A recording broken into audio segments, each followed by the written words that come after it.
Hello and welcome back to the world of the spirit consciousness. This is a continuation of the book study session on the astral body and other astral phenomena. We are now at the end of the 10th module, and here we are discussing certain special cases. Diving right through into the subject. So, this has been divided into three parts: astral life of a person with sudden death, souls that cling to material existence, and other special cases. So let us look at the astral life of a person with sudden death. So we will see here the benefit of a slow natural death, and we will see the impact of sudden death. So looking at the benefit of the slow natural death, so an unexpected death, for example, by an accident, doesn't have a substantially bad impact on astral life. But it is better to die naturally, as a slow death entails the gradual wasting away of the very old. The damage caused by the prolonged illness sometimes usually lead to some breaking up of the astral matter. So when you have the gradual wasting away or the damage caused by prolonged illness, there is some breaking up of the astral matter that takes place. Then, when the person gains consciousness in the astral world, they realize that some initial work has already been done for him or her. On the contrary, the impact of a sudden death. So, usually, when the physical lifetime ends due to accident or suicide, the connection between the karma and the prana is not severed with ease. Thus, the astral body remains strongly energized. The returning of the principles from the physical body when a sudden death has occurred has been accurately compared to extracting the seed from an unripe fruit. So, a lot of coarse astral particles still stick to the personality and as a result are held in the lowest or the seventh astral subplane. The mental trouble and the fright caused sometimes due to death by accident is an unpleasant way to enter the astral life. In unusual situations, this fright remains for some time post death. So, we will be looking at some examples over here, and in some greater details, we'll see the victims of capital punishment, suicide, sudden death of a moral and spiritually inclined person, the sudden death of a low thought person, soldiers killed in battle, and children who die young. So, coming to the victims of capital punishment, so those who die of capital punishment have had the misfortune of having their physical body being jerked away from the astral body. They are also pulsating with hatred, revenge, passion, etc., and are an object of very peculiar and dangerous threat in the astral world. The murderer is dangerous in the physical body to the society, but is surely even more dangerous when removed from the physical body all of a sudden. Society can protect itself against murderers in the physical body, but currently it is vulnerable to the murderers cast into the physical plane in the full rush of their emotions. These type of people can also encourage other murderers. Notably, a specific type of murder repeatedly occurs within the same community.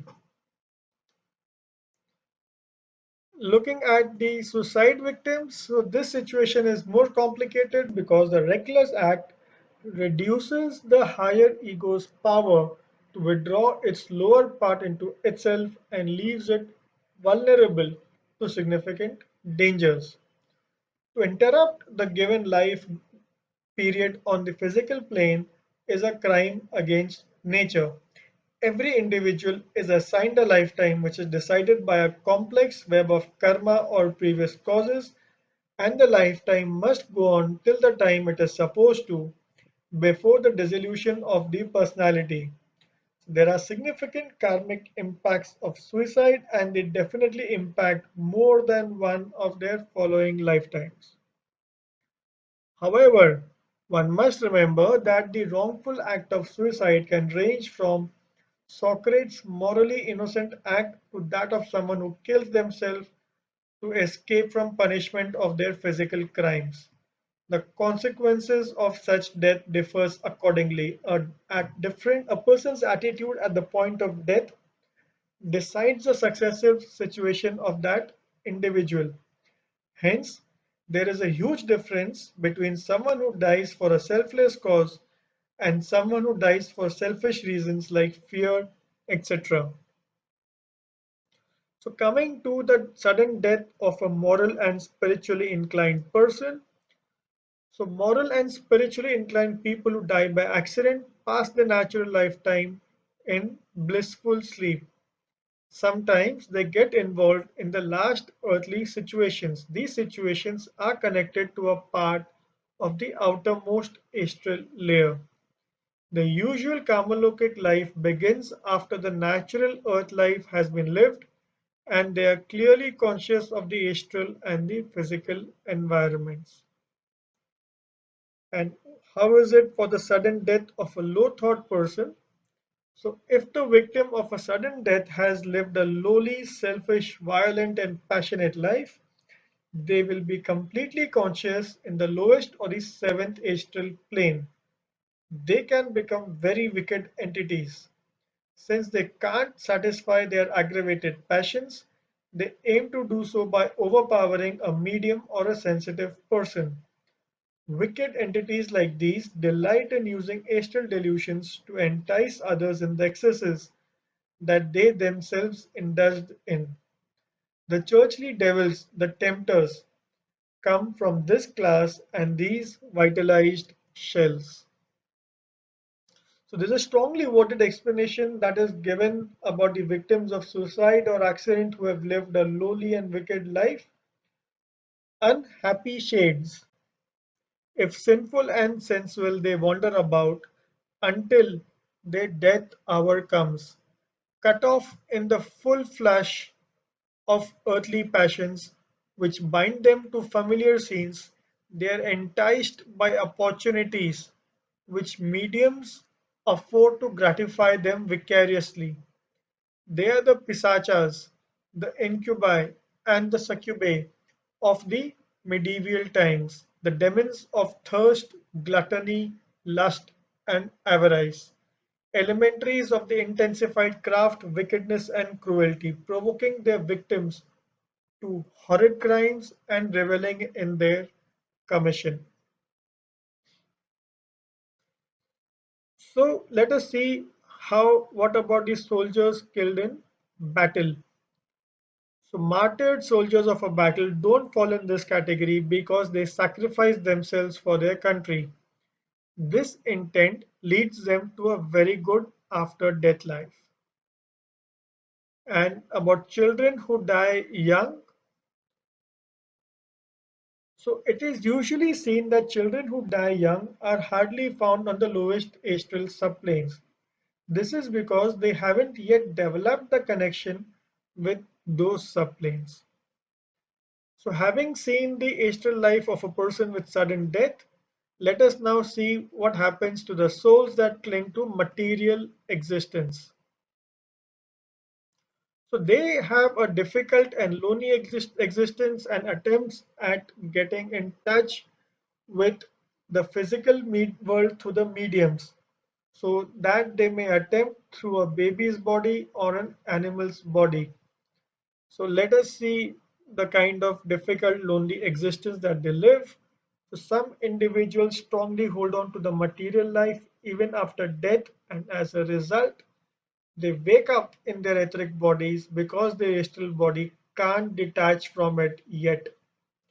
These people are in a very difficult position because they are disconnected from the astral world due to etheric shell and disconnected from the physical world, obviously due to no physical sense organs. Thus, they hover about lonely, scared, and dumb because they cannot communicate with entities in either world.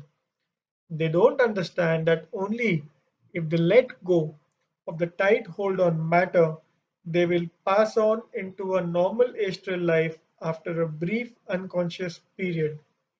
Instead, they hold on to the in between world in semi consciousness because they're afraid of slipping into non existence or hell as they have been trained to believe. Over a period of time, this shell disintegrates and nature takes its usual path despite the hardships. At times, out of desperation, the individuals lets go the shell recklessly, preferring destruction over their current state of existence. The result is overwhelming and surprisingly pleasant. In some situations, an astral being can guide the individual and encourage them to let go of their current state. So, the souls that cling to material existence attempts at getting in touch with the physical world through mediums. So let us see more about this. So in other situations, these individuals unfortunately find a way to get in touch with the physical world via a medium, even though the medium spirit guide strictly doesn't permit access. The spirit guides are right to forbid access because such individuals are likely to become immoral and overpower or madden the medium, struggling like a drowning person struggles for life. Such entities can do so only if the medium's ego has weakened his control over the vehicles. This happens when the medium permits unpleasant emotions and thoughts. So at times, the entities can capture a baby's body, pushing out the weak personality for whom it was created. It can also do so to an animal's body who was part of the group soul instead of an ego and hence has a weaker grasp on the body than the ego. This can be a complete or semi obsession. A dominating entity can hence be in contact with the physical plane once again through the animal's body and experiences any pain imposed on the animal. In the entity's consciousness, she or he is the animal for a period of time. A person who gets intertwined in an animal's body cannot leave it by choice. It can happen eventually with a great amount of effort for a length of many days. So normally she or he can be free again only after the animal dies, and then too an astral complication remains to be solved. After an animal's death, the soul sometimes attempts to control another animal of the same herd or any other living creature it can catch hold of in desperation. The animal most likely to be overpowered are the less advanced ones like the sheep, the swine, or the cattle. Those less likely are the most advanced ones like the cats, dogs, and horses, though there may be exceptions. So obsessions of all types, either human or animal, are wicked and are obstacles to the soul who is obsessing. This is because their hold on material would get stronger for some time and delays the natural advances into the astral world along with making unpleasant karmic links. So let us look at some other special cases in this case. So here we have two special cases. Other persons attached to earth on account of special business or the lost soul. So persons attached to earth on account of special business, the kind of people attached to earth due to yearning are usually called earthbound as told by Saint Martin. These people are not returners but remainers. This is because they cannot fully detach themselves from the physical matter till they resolve the special unfinished business on this plane. And let us quickly see the lost soul. As we have seen earlier, the ego constantly retires from the outer vehicles after physical death. The manas particularly attempts to break free from the karma or desire. In some rare situations, the lower man or personality is so dominated by karma that it is totally in control and cannot break itself free.